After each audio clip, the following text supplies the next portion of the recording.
Cut जाकर मत माम प्यारो लागे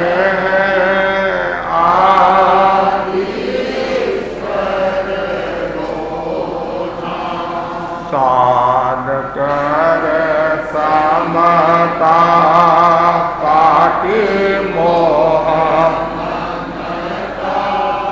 साध कर समता काटी मोह ऋषभ बन्या भगवान प्यारो ऋषभ बन्या भगवान प्यारो लागे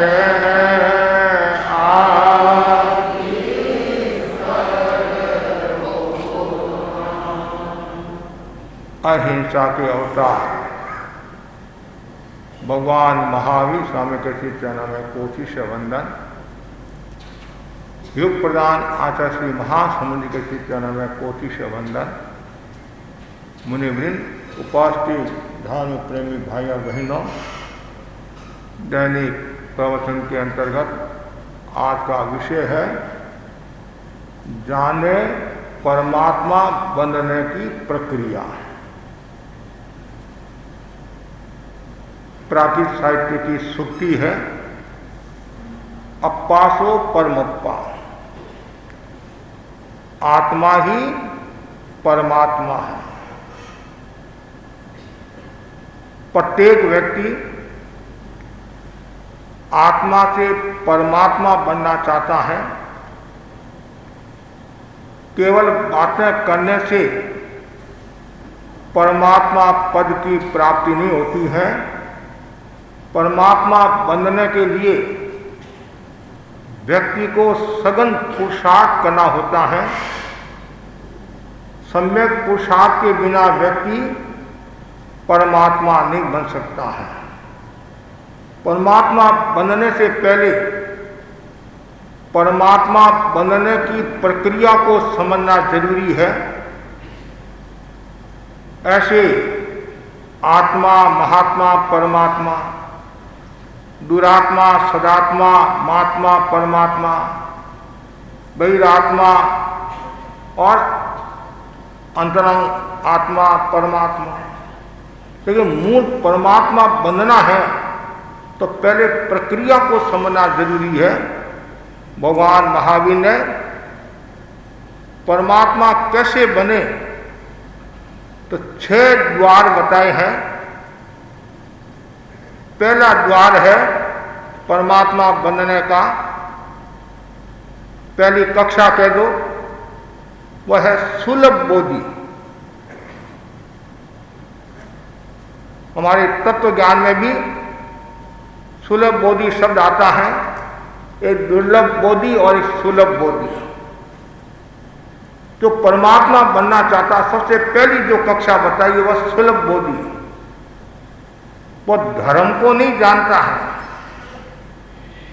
धर्म क्या है, किस चिड़िया का नाम है, वह नहीं जानता है।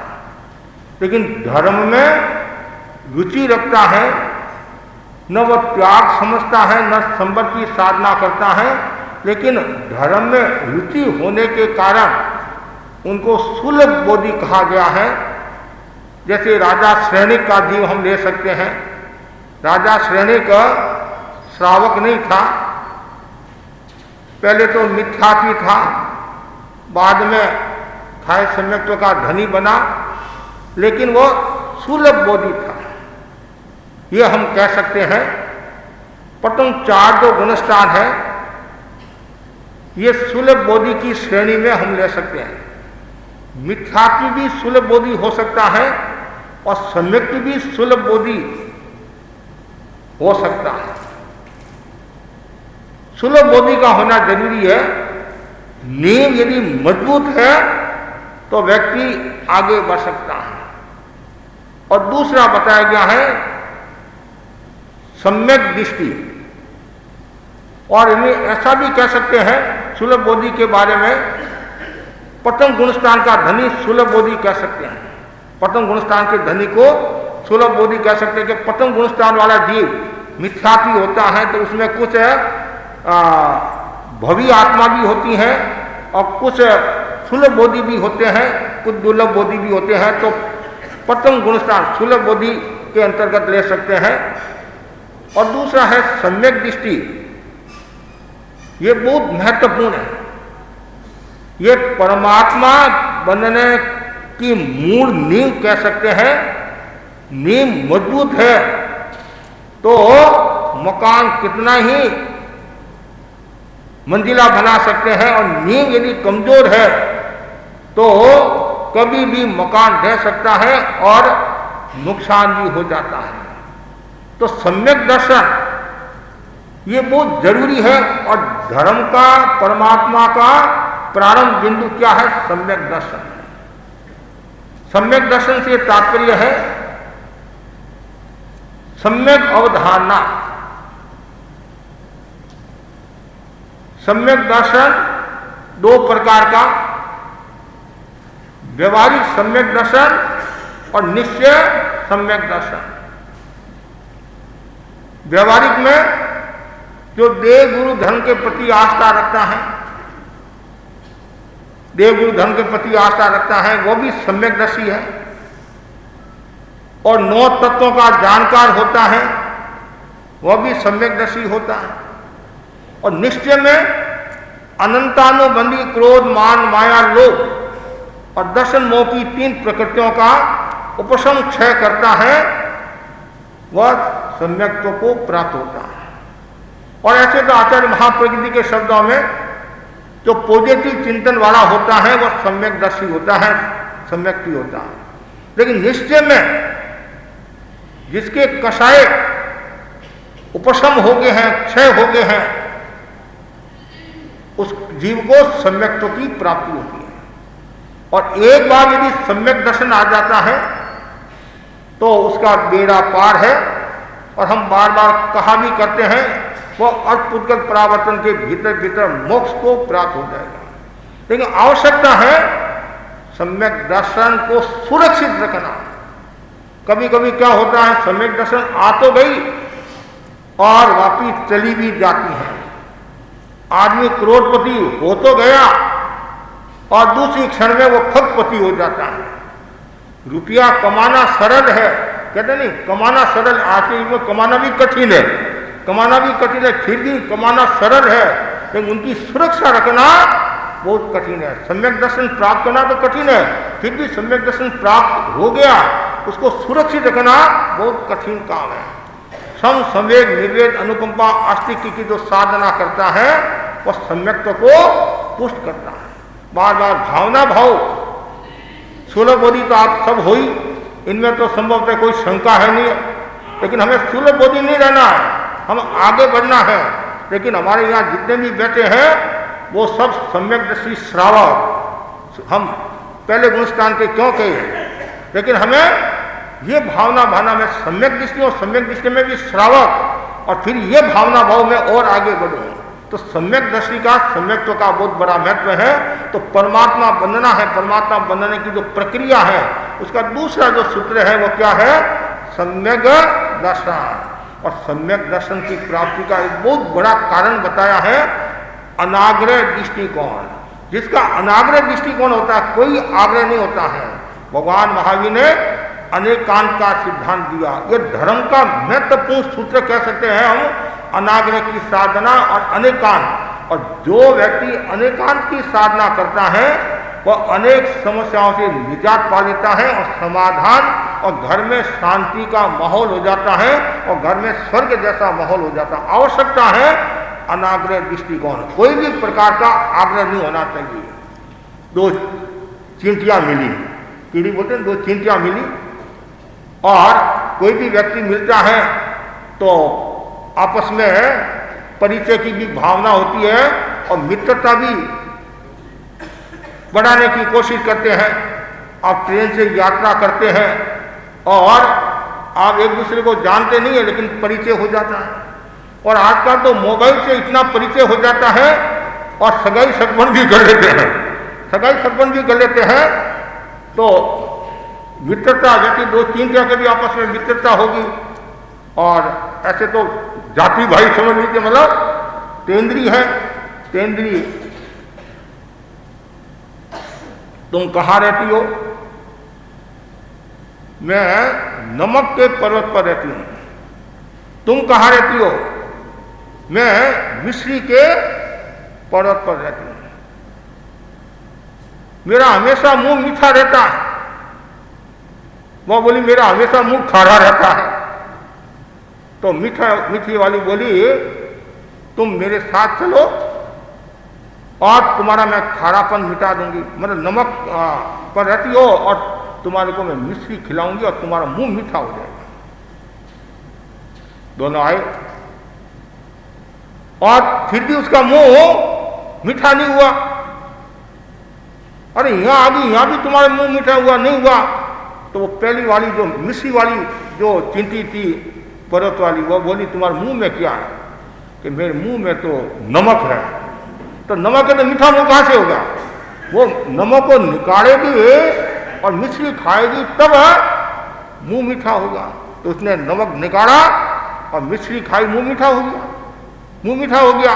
तो वैसे ही मीठा तो रूपी नमक को निकालोगे तभी आपको सम्यक रूपी मिठास की उपलब्धि होगी, मिश्री का अनुभव होगा। लेकिन यदि आपके भीतर में नमक का ही भाव है, आग्रही है, तो सम्यक दर्शन की प्राप्ति कैसे होगी? और सम्यक दर्शन को प्राप्त करना है तो अनाग्रह दृष्टिकोण जरूरी है। और वो अनाग्रह दृष्टिकोण कब होगा? जब आपके कषाय शांत होंगे और आपकी दृष्टि सही होगी तो आपको सम्यक दर्शन की प्राप्ति हो जाएगी। तो बहुत जरूरी है सम्यक दर्शन। बार बार भावना भाव सुबह उठने के बाद में, रात को सोने से पहले मैं सुलभोदी तो हुई और आगे मुझे सम्यकदर्शी, और मैं सम्यकदर्शी हूँ, सम्यकदर्शी हूँ। और स्थूलबोधि में खाली मैं तो धर्म में रुचि नहीं रखता हूँ, अब मैं आगे बढ़ गया हूँ, आगे बढ़ गया हूँ। अब मैं देवगुरु धन के प्रति भी आस्था रखता हूँ, नौ तत्व का भी थोड़ा मैं जानकार हूँ, और निश्चय में मेरे कसाए पतले हैं और इसलिए मैं सम्यकदर्शी हूँ। और तीसरी जो श्रेणी बताई, कक्षा बताई है, वह है देश वृत्ति क्रम से। ये 14 गुणस्थान पर आधारित कह सकते हैं। प्रथम गुणस्थान, फिर चौथा गुणस्थान पूर्ण सम्यक्त्व का। ऐसे तो दूसरा गुणस्थान भी शाश्वत सम्यक दृष्टि है, तीसरा मिश्र है, और चौथा से पूर्ण सम्यक्त्व प्रारंभ होती है, अविरत सम्यक दृष्टि। और पांचवा योग्या देश वृत्ति, यहां से त्याग प्रारंभ होता है।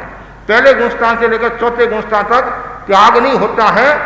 सुलभबोधि और सम्यकदर्शी ये हो सकता है, सम्यकदर्शी और सुलभबोधि। तो पांचवा जो देश वृत्ति, ये बहुत महत्वपूर्ण है। सम्यक दर्शन के बाद में सौपन की उपलब्धि होती है। चौथे से पांचवा गुणस्थान में है देश वृत्ति, एक सर्ववृत्ति और एक देश वृत्ति। देश वृत्ति में श्रावक आता है, तो जो व्यक्ति देशवृत्ति की आराधना करता है वह भी काफी हद तक परमात्मा बनने की प्रक्रिया में आगे बढ़ जाता है। तो श्रावक का भी बहुत बड़ा मूल्य होता है। अहिंसा आदि 12 व्रतों का जो पालन करता है वह कौन होता है? श्रावक होता है। जो 9 तत्वों का, 6 द्रव्यों का, 6 काया का जानकार होता है वह श्रावक होता है। और श्रावक कौन? जो श्रद्धावान है, विवेक संपन्न है, क्रियाशील है, वह भी श्रावक की श्रेणी में आता है। श्रावक नहीं, श्र मने श्रद्धा, वह मने विवेक, मने क्रियाशील। जो क्रियाशील है, श्रद्धावान है, विवेक संपन्न है, सुपात्र दान देने की भावना रखता है, साधु संतों के प्रति आस्था रखता है, प्रवचन सुनता है और छोटे छोटे त्याग करता है, 12 व्रतों की आराधना करता है, वह देश वृत्ति मतलब अंश में त्याग है। कहते नहीं विश्व है, तो भारत हमारा एक देश बोलते नहीं, भारत देश है। क्यों? विश्व का एक भाग क्या है? भारत है। टुकड़ा हो गया ना देश, मतलब जैसे वैसे देश वृत्ति मतलब देश रूप में, अंश रूप में त्याग है, वो कौन है? देश वृत्ति श्रावक होता है। श्रावक का भी बहुत बड़ा मूल्य होता है। श्रावक माता पिता के समान भी होते हैं, भाई के समान भी होते हैं, मित्र के समान भी होते हैं और सोत के समान भी होते हैं। कुछ श्रावक ऐसे होते हैं छिद्रान्वेषी, मतलब दोष निकालते रहते हैं, दोष निकालते रहते हैं। वे श्रावक न तो अपनी आत्मा का कल्याण कर सकते हैं, न समाज का भला कर सकते हैं, न और किसी का भला कर सकते हैं। जिनका दृष्टिकोण ही वैसा होता है तो वो कभी कभी ऐसा यदि होता है तो सम्यक तो भी उसकी सुरक्षित रहना मुश्किल हो जाती है कि जो निंदा आलोचना में डूबा हुआ है, अवंडवाद बोलता है, झूठी खबरें देता रहता है, मोबाइल में भेजता रहता है, तो मैं तो आपको कहना चाहता हूँ आपको उस ग्रुप में रहना ही नहीं चाहिए। यदि आप उसको देखते हैं या ग्रुप में हैं तो कहीं न कहीं आपको भी दोष लग रहा है। क्यों? आप उसका समर्थन करे हैं। और यदि आपने मना कर दिया हमारे को उस ग्रुप में नहीं रहना, फिर वो किसको भेजेगा? तो आपको भी विवेक रखना चाहिए। जहाँ धर्म संघ की अवहेलना होती हो, संघ की अवहेलना होती हो, तो वो एक दृष्टि से आपकी भी अवहेलना है नहीं। संघ का समान, आपका समान, यदि कोई उत्कृष्ट बात करता है और आप सुनते हो तो दोनों अविनीत होते हैं। इसलिए बहुत ध्यान रखना। श्रावक की जो ये गरिमा है, श्रावक की ये जो पदवी है, ये कम नहीं है। जो 23 पदवियां बताई नहीं, उनमें एक पदवी श्रावक की पदवी है। और 4 तीर्थ में श्रावक को भी महत्वपूर्ण स्थान दिया गया है। जैसे साधु का स्थान है तो समाज में श्रावक का भी कम स्थान नहीं है। इस श्रावकों को भी साथ संभाल करनी चाहिए साधुओं की, और अपनी जिम्मेदारी समझना चाहिए, और क्षेत्र की भी साथ संभाल करनी चाहिए। समय समय पर लोगों को प्रेरणा देना, दर्शन की प्रेरणा देना, समय समय की प्रेरणा देना, त्याग तपस्या की प्रेरणा देना। सरल भाषा में धर्म दलाली करना। धर्म दलाली का अक्ल आमिल है तो ज़्यादा से ज़्यादा भाई आमिल करो। प्रतियोगिता है तो उसमें भाग लो, शिविर है तो उसमें भाग लो। मतलब बार बार धर्म दलाली करने वाला व्यक्ति भी बहुत निर्जरा को प्राप्त होता है। क्यों? करना कराना अनुमोदन तीन ही धर्म है। सत प्रवृत्ति करना, उपवास करना, कराना, अनुमोदन तीन ही धर्म है। तो देश वृत्ति है। कौन सी कक्षा होगी? तीसरी कक्षा होगी नहीं। सुलभ बोधि 1, उसके बाद में सम्यक दृष्टि, फिर देश वृत्ति, फिर है महाव्रति, आत्मा से महात्मा, महात्मा से परमात्मा। और जो महात्मा बन जाता है वो काफी हद तक परमात्मा के निकट आ जाता है। ऐसे तो सुलभ बोधि से प्रक्रिया शुरू हो जाती है, क्रम से विकास होता है। लेकिन छठा गुणस्थान का जो धनी बन गया तो वह तो फिर उत्कृष्ट में उसके कितने भव है? 15 भव है। श्रावक के तो संख्यात भव है, श्रावक के संख्यात भव है नहीं, तो साधु के तो उत्कृष्ट में कितने हैं? 15 भव है। और यदि वैसी रसायन आ जाए, वैसे भाव आ जाए तो उसी भव में मोक्ष को प्राप्त हो जाता है। अति मुक्त मुनि का उदाहरण आता है, उसी भव में मोक्ष पदार्थ गए और संतों ने उनकी आशापना की। पर पहले तो भगवान के सामने आलोचना की, भगवान का आलोचना मत करो, ये चरम शरीरी है। और वो तो भगवान जानते थे ये चरम शरीर, हर कोई तो जान नहीं पाता है। और पीछे उन्होंने कितने कर्म भव किए वो भी हर कोई जानता नहीं, भगवान ही जानते हैं। लेकिन ये बात पक्की है, यदि साधुपना, शुद्ध साधुपना पालता है, नियम के अनुसार साधुपना पालता है, 5 महाव्रत का जो पालन करता है, तो उत्कृष्ट में उसके 15 भव है। शराब, संयम। और साधु की जो गति कौन सी है? जैसे सम्यक दृष्टि की गति भी वैमानिक है, श्रावक की गति भी वैमानिक है, और साधु की गति भी वैमानिक है।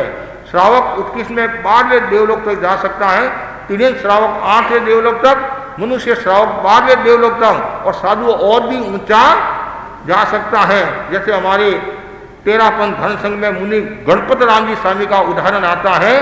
वो 13वें देवलोक में गए, 13वें देवलोक में। लेकिन सामान्यतः मुनि श्री सुमेर मलिसा मंत्री मुनि ने फरमाया था अभी ज़्यादा से ज़्यादा साधु 12वें देवलोक तक जा सकता है। तो फिर प्रश्न किया तो वो 13वें देवलोक में कैसे गए? ये अपवाद है। कुछ ऐसे है तो जैसे भारमली स्वामी हमारे 12वें देवलोक में गए, रायचंद स्वामी, खेसी स्वामी 8वें देवलोक में गए, आचार्य भिक्षु 5वें देवलोक में गए। तो ये कोई 30वें देवलोक, भीमजी स्वामी 30वें देवलोक में है। तो ये तो क्या है, जैसे इष्ट के माध्यम से ऐसे पता चलता है। बाकी तो ज्ञानी जाने कहाँ गए हैं। लेकिन ये बात परफेक्ट है, जो सम्यक दृष्टि है, श्रावक है, साधु उसकी गति है, वह देवलोक में भी वैमानिक ही है। यदि आराधक है, यदि वो विराधक हो गया या साधु बना का स्पर्श नहीं आया तो इतनी ऊंची गति नहीं होती है।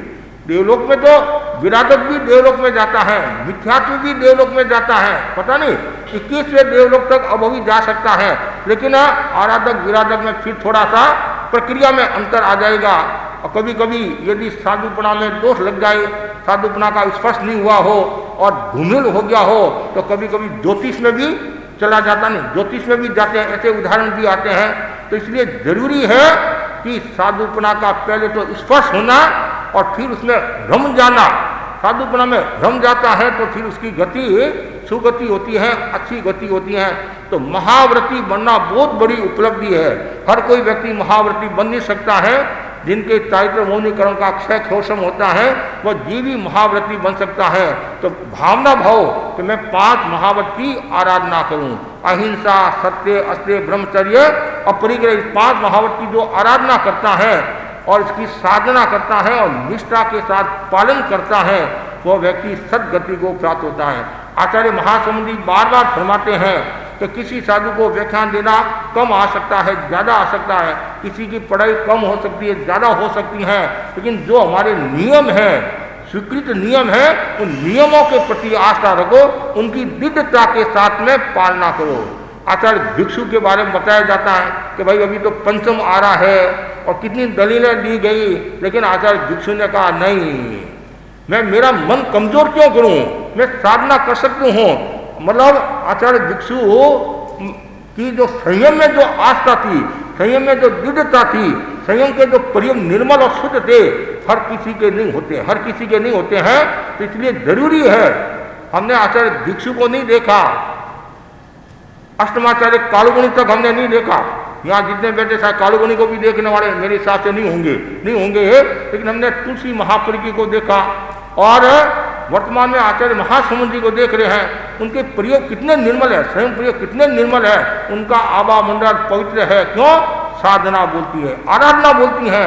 जो साधु ज्ञान दर्शन साहित्य तप में लीन रहता है और त्याग तप में लीन रहता है, आचार विचार संस्कार व्यवहार में सजग रहता है, तो उसकी गति शुभ गति होती है, सदगति को प्राप्त होता है। ये तो चौथी जो श्रेणी है महाव्रती, भावना भाव। बस आत्मा और हमारे में ज्यादा अंतर नहीं है, एक 5वां और 6वां है, लेकिन ऐसे राजिन का अंतर है। कैसे अंतर है?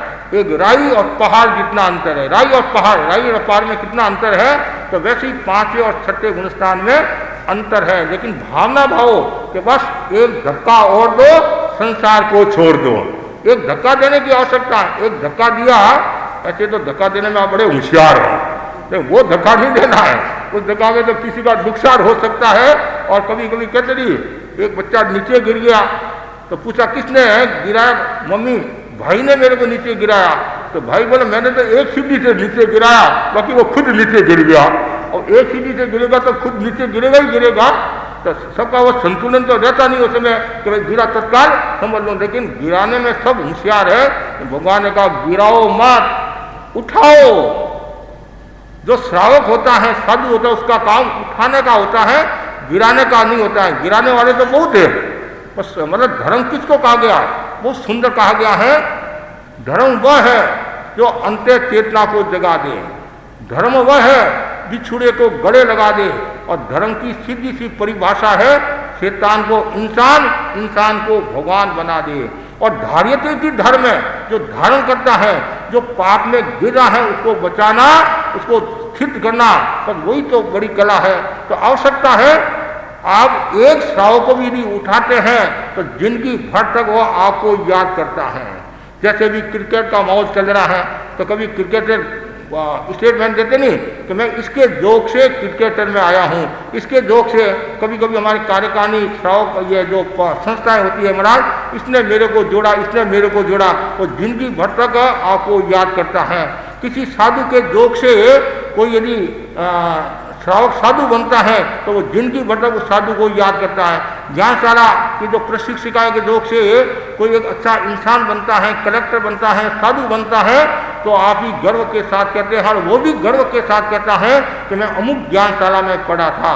एक व्यक्ति को भी यदि आप संस्कारी बनाते हैं, एक व्यक्ति को भी यदि चरित्रवान बनाते हैं तो कितना लाभ है। यहाँ इतने भाई बहन बैठे हैं, आज के दिन एक संकल्प कर ले, आचार्य भिक्षु का 300वां जन्मदिवस चल रहा है और भिक्षु चेतनावश चल रहा है नहीं, तो कम से कम 1 साल में एक व्यक्ति की चेतना जगा दिया, तो भी ये 200-250 जितने लोग बैठे हैं तो इतने लोगों की चेतना जगी है, तो हमारा समाज का कायाकल्प हो जाएगा।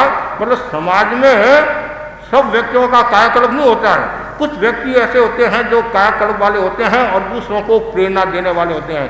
ज़्यादातर तो भेड़ चाल होती है नहीं, कभी एक भेड़ बोली भैं तो सब भैं भैं बोलने लग जाते, गुड़े तुलसी फुनवाते थे नहीं। लेकिन बात है तत्व को समझना जरूरी है, और तत्व समझ कर यदि कार्य करोगे तो आपको आनंद की अनुभूति होगी। तो ये चौथी जो श्रेणी वो क्या है, कक्षा है महाव्रती, वो 6ठा गुणस्थान। और साधु में कितने गुणस्थान है? अभी वर्तमान में 6ठा 7वां गुणस्थान है, और ज़्यादातर 6ठा गुणस्थान ही रहता है, कभी कभी 7वां गुणस्थान भी आ जाता है। तीर्थंकर भगवान दीक्षा लेते हैं, पहले 7वां गुणस्थान आता है, ये 14वीं ढाल है नहीं, उसमें भी है, और फिर बाद में 6ठा गुणस्थान, और थोड़ा समय होता है फिर आगे भी बढ़ जाते हैं। और सामान्य साधु भी दीक्षा लेता व्यक्ति यदि वैसे भाव हो तो पहले 7वां गुणस्थान, फिर बाद में 6ठा गुणस्थान। तो ये चौथी श्रेणी। उसके बाद में 5वीं जो श्रेणी है वो वीतराग। 5वीं श्रेणी परमात्मा बनने की प्रक्रिया क्या है, वो वीतराग है। वीतराग का मतलब बीत गया, जो बीत गया, क्या, जो चला गया। बीत में जो क्या चला गया, हाँ, राग और देश, जो राग चला गया तो वीतराग हो गया। बस हमारे को और क्या चाहिए, हमारे को तो चला गया। लेकिन इसमें 2 बातें हैं, कभी कभी हमारा ये चला गया तो अच्छा हुआ, शांति होगी, नहीं तो माथा खाता कहते नहीं, तो वो तो उसमें तो आपके राग और द्वेष का भाव आ जाता है। यहाँ वीतराग चला गया, राग चला गया। राग को समाप्त करना जरूरी है। मतलब कहते नहीं, ये राग का काम राग, स्नेह राग, दृष्टि राग, 3 प्रकार का राग होता है। काम राग भी बहुत रहता है, स्नेह राग भी बहुत रहता है। महाराज मैं व्याख्यान कैसे सुनूं, मुझे पोते को खिलाना पड़ता है, बेटे को रखना पड़ता है, घर की सुरक्षा करनी पड़ती है, वो काम वाली आती हैं, घर छोड़कर आ नहीं सकते हैं, कल चूना लगा दे तो मुश्किल हो जाए। मतलब कितना सावधानी तो सावधानी रखना जरूरी है, लेकिन इतना राग भी नहीं रखना जिससे आत्मा का नुकसान हो जाए। साधु संतो राग से विराग की प्रेरणा देते हैं। तो कुछ लोग ऐसे थोड़े विरागी राग को देखते हैं, वो रागी हो जाते हैं, रागी में भी ऐसे रागी हो जाते हैं, और फिर महाराज का मुंह भी नहीं देखते हैं। ऐसे लोग भी मिल जाएंगे। महाराज पहले ये इतनी धर्म आराधना करता था, इतनी सामायिक सिमर करता था, और आज संतों का मुंह ही नहीं देखता है, और संसार के कार्यों में फंस गया है, व्यापार में फंस गया है। दिन भर उसको धन दिखता है, धर्म नहीं दिखता है। ज्ञानी जन कहते हैं धर्म की साधना करो, धर्म में पीछे म है वो मोक्ष की ओर ले जाता है, और धन में पीछे न है वो नरक की ओर ले जाता है। फिर भी लोग क्या कहते हैं, बड़ा ठीक है, एक बार नरक में जाकर आ जाएंगे, एक बार तो आप करोड़पति अरबपति बना दो, फिर हम धन्य हो जाएंगे, फिर मोक्ष में चले जाएंगे। कि हम भवी तो है ही नहीं, भवी तो है ही है, आपको पता है मैं भवी हूँ, पता है आपको, पता नहीं है, लेकिन फिर भी कहना मैं भवी हूँ, मुझे पता, क्यों, मेरे मन में जिज्ञासा है। मैंने पहले भी बताया था ना, मोहनलाल स्वामी ने उनके बड़े पिताजी को पूछा कि मैं भवी हूँ कि अभवी हूँ। कि मन में जिज्ञासा होने का मतलब ये तुम भवी है, जिसके जिज्ञासा नहीं है वो अभवी होता है। अंगार मर्दन आचार्य का नाम सुना आपने? अंगार मर्दन आचार्य का 500 शिष्य थे, कितने, और मजे की बात है 500 शिष्य भवी और आचार्य अभवी, आचार्य अभवी। और राजा ने सपना देखा कि 500 हाथियों को सुअर खींच रहा है, 500 हाथियों को सुअर खींच रहा है। ये सपना आया और देखा ये क्या योग, ऐसा उसी गांव में सुबह सुबह 500 शिष्यों के साथ में आचार्य का पदार्पण हुआ। आचार्य का पदार्पण हुआ तो उन्होंने सोचा अब इनकी मुझे परीक्षा करना है, कि परीक्षा करने में सब होशियार है। कभी कभी हमारे श्रावक भी हमारी परीक्षा करते हैं। एक भाई ने मुझे प्रश्न पूछा, मैंने उत्तर दे दिया कि महाराज मैंने आपकी परीक्षा के लिए पूछा। तो ऐसा कभी नहीं करना, कोई जरूर थोड़े सब उत्तर आए। ज्ञान तो अच्छा है, अच्छा ज्ञान है। यदि आप परीक्षा की दृष्टि से पूछते हैं तो एक तरह से आपके भीतर में रूप दूसरा है। एक जिज्ञासा की दृष्टि से पूछे मुझे जानकारी नहीं है तो वो एक अलग बात है। यदि आपके जिज्ञासा और मुझे जानकारी नहीं है फिर भी मैं खोज करके पढ़कर या बड़े संतों को या जानकर को पूछकर तो जरूर मैं आपको समाधान देने की कोशिश करूंगा। और यदि आप कूद तरक करते हैं, फंसाने की दृष्टि से करते हैं तो उसके हाव भाव से भी पता चल जाता है। तो पूछने वाला है तो कैसे उत्तर देने वाला भी होशियार होता है, तो उसे वो भी तह ले लेता है, ऐसा नहीं है। तो अब वो शाम का समय, सूर्यास्त का समय हुआ, तो हमारा एक नियम था, आज भी है, रात को परिष्टापन करते। आजकल तो बाथरूम का भी उपयोग करते, उसमें बाथरूम का उपयोग नहीं होता था, अब वर्तमान में जगह का अभाव होने के कारण तो वो भी उपयोग करते हैं। जगह मिल जाती है तो ऐसा उपयोग करते, नहीं तो हमारा नियम है सूर्यास्त से करीबन 1 घंटा पहले वो स्थान की प्रतिलेखना करते हैं। कोई जीव जंतु आदि तो नहीं है, हरियाली जीव जंतु के अंधेरा के बाद आजकल तो लाइट है, पता चल जाए, पहले लाइट की भी इतनी वो उस रूप में नहीं था। तो ठीक है, प्रतिलेखना कर ली सब संतों ने जो प्रतिष्ठापन करने वाले थे। सूर्यास्त हुआ, प्रतिगमन किया, और प्रतिगमन के बाद में शंका हुई, लघु शंका के लिए, तो सब प्रतिष्ठापन करने लिए जा रहे हैं। उससे पहले राजा के मन में क्या आया, कोलसा होता है ना, कोयला, तो उस स्थान में कोलसा बिछा दिया, कोयला बिछा दिया, साधु जाते हैं और जैसे ही पैर रखते हैं तो वो आवाज आती है, तो संतों के मन में शंका हुई, और अभी तो स्थान अच्छा था, एकदम पवित्र, मतलब निर्वध्य स्थान था, लगता है जीवोत्पत्ति होगी, कभी कभी जीवोत्पत्ति हो जाती है, बरसात में ज़्यादा होती है जीवोत्पत्ति, आवाज़ उससे जीवोत्पत्ति है। तो वापस क्या हुआ, फिर दूसरा साधु गया, तीसरा गया, चौथा गया, पांचवा गया, सब एक ही बात है, जीवोत्पत्ति। आचार्य का दे मेरे को, क्या जीवोत्पत्ति मेरे को दे। आचार्य ये फड़ करके परिष्ठापन करके आगे। ये सारा दृश्य कौन देख रहा है, राजा देख रहा है, और राजा ने निर्णय ले लिया कि 500 हाथी ये है और सूर्य ये, मतलब ये 500 भवी है, ये अभवी है।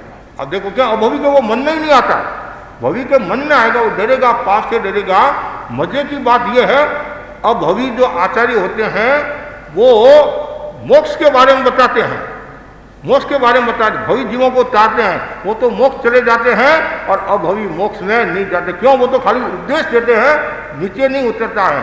शराब को मुंह में रखा तो नशा थोड़ी आएगा, नीचे जाएगा तब नशा आएगा। पानी मुंह में रखा, प्यास थोड़ी बुझेगी, नीचे जाएगा। अनाज आपने क्या ग्रास मुंह में रखा, नीचे जाएगा तब, तो वैसे ही आपने सुना, वो नीचे जाएगा तब बदलाव आएगा। लेकिन आप इतने होशियार हो, इस कान से सुनते हो और इस कान से निकाल देते हो। टीचर पढ़ा रहा था बच्चों को पढ़ा रहा था, एक बच्चे ने क्या किया, अंगुली में, कान में अंगुली डाल दी, तो टीचर को अच्छा नहीं लगा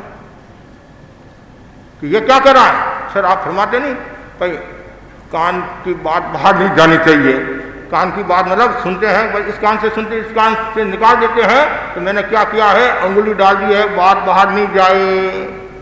मतलब लोग भी ऐसे ऐसे होते हैं। तो मूल है जो वीतराग की बात है, जो राग चला गया है वो वीतराग हो गया। वीतराग भी 2 प्रकार का होता है, एक छद्मस्त वीतराग और एक केवली वीतराग। 11वें 12वें गुणस्थान का जो धनी है वो क्या है, छद्मस्त वीतराग है, और केवली वीतराग 13वां 14वां गुणस्थान का धनी। और जो केवली वीतराग हो जाता है वो फिर उसी भव में मोक्ष को प्राप्त हो जाता है। छद्मस्त वीतराग जो 11वें गुणस्थान वाला है वो उसी भव में मोक्ष को, हमारी परंपरा के अनुसार मोक्ष को प्राप्त नहीं होता है। क्यों, वो नीचे आएगा, वो 5 अनुत्तर विमान में। 11वां गुणस्थान वाला जीव यदि 11वें गुणस्थान में आयुष्य पूर्ण करता है तो कहाँ जाता है, 5 अनुत्तर विमान में जाता है, अनुत्तर विमान में जाता है। और छद्मस्त जो मौनी कर्म को क्षीण कर लेता है वीतराग, तो मौनी कर्म को क्षीण किया, फिर 13वें गुणस्थान के प्रथम समय में 3 कर्म और क्षय होते हैं, तब जीव को क्या होता है, केवल ज्ञान हो जाता है। ये 5 और 6 और लास्ट जो कक्षा कौन सी है, अयोगी।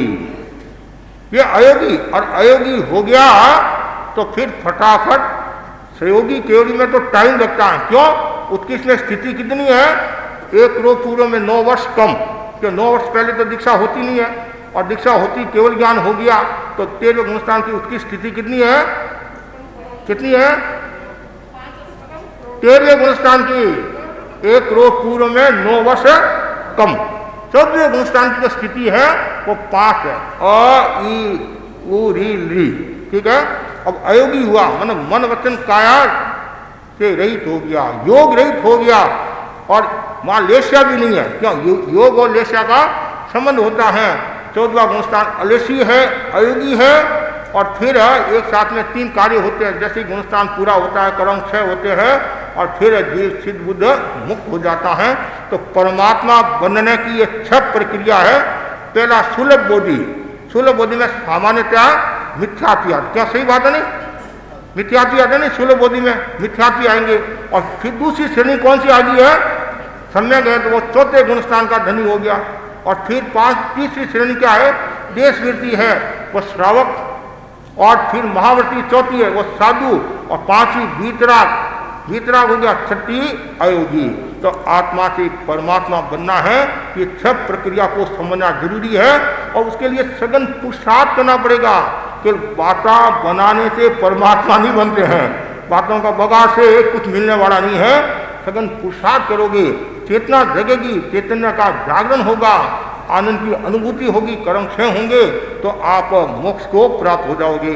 तो अतः परमात्मा में अरिहंत भी परमात्मा है और सिद्ध भी परमात्मा है, दोनों परमात्मा हो गए नहीं। अरिहंत ने 4 कर्मों का क्षय किया और सिद्ध ने 8 कर्मों का क्षय किया। और अरिहंत भी इसी भव में मोक्ष को प्राप्त होने वाले हैं। जो अरिहंत हो गया वो इसी भव में मोक्ष को। तो सिद्ध, तो और सिद्ध कितने हुए हैं? अनंत सिद्ध हुए हैं, अनंत सिद्ध हुए हैं, अनंत 24 हुए हैं। तीर्थंकर कितने हुए हैं? तीर्थंकर कितने हुए हैं? 24 तीर्थंकर नहीं, अनंत तीर्थंकर हुए हैं। अनंत 24 तो इस अवसरपणी काल के भरत क्षेत्र में अभी 24 तीर्थंकर हुए हैं। ऐसे तो अनंत तीर्थंकर हो चुके, सब अनंत ही अनंत है, अनंत ही अनंत है। एक बार पंच परमेश्वरी को नमस्कार करते हैं, अब अनंत पंच परमेश्वरी को नमस्कार हो जाएगा। क्यों? अनंत साधु हुए, अनंत आचार्य हुए, अनंत उपाध्याय ऐसे हुए हैं। तो बस मैं सबके प्रति यही मंगल कामना करता हूँ। और जल्दी से जल्दी परमात्मा, हम भी परमात्मा बने और आप भी परमात्मा बने। और उस परमात्मा बनने की ये 6 श्रेणियाँ बताई गई हैं। और साथ में ज्ञान दर्शन साहित्य तक की जो आराधना करता है वो परमात्मा बनता है, भगवान का नहीं। मतलब सम्यक ज्ञान दर्शन साहित्य तक ये मोक्ष के मार्ग है।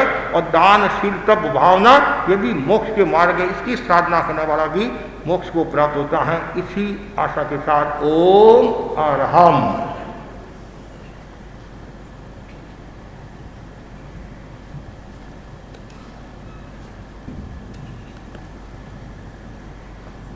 कुछ सूचनाएं देने से पूर्व आज हमारे मध्य मुनि श्री राजकुमार जी स्वामी के संसार पक्ष भाई मनोज जी छाजेल गंगा